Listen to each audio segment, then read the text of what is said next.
السلام عليكم ورحمة الله، كيف دايرين؟ كنتمنى كلشي يكون بخير وعلى خير، ورمضان مبارك سعيد. الله يدخلو علينا وعليكم الصحة والسلامة والرزق.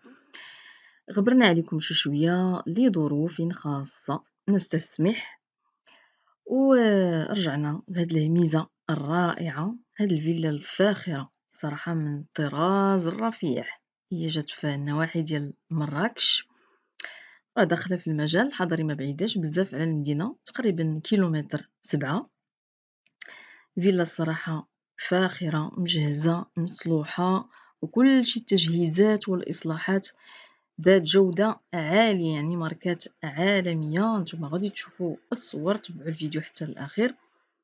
هي راه تقريبا ماشي فيلا، راه قول تقريبا فيرما، لأنه كبيرة ما شاء الله. المساحة الإجمالية ديالها 5000 متر مربع. الجردة كما كتشوفوا راه كبيرة، كما تنقولوا يجري فيها الخيل، مجهزة مغروسة ناضية. والفيلا الصراحة راها ناضية كما تنقولوا، لا من الداخل ولا من برا.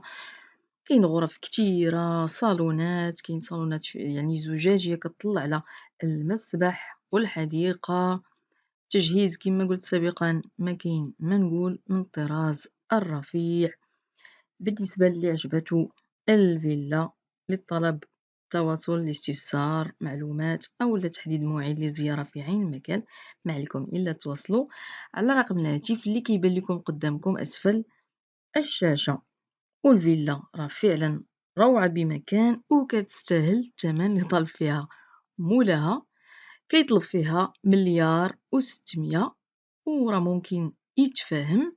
ما عليكم إلا تواصلوا على رقم الهاتف كيف ما قلنا أسفل الشاشة. وكنتمنى تكملوا الفيديو حتى الآخر باش تشوفوا الفيلا كلها وجميع المرافق اللي فيها.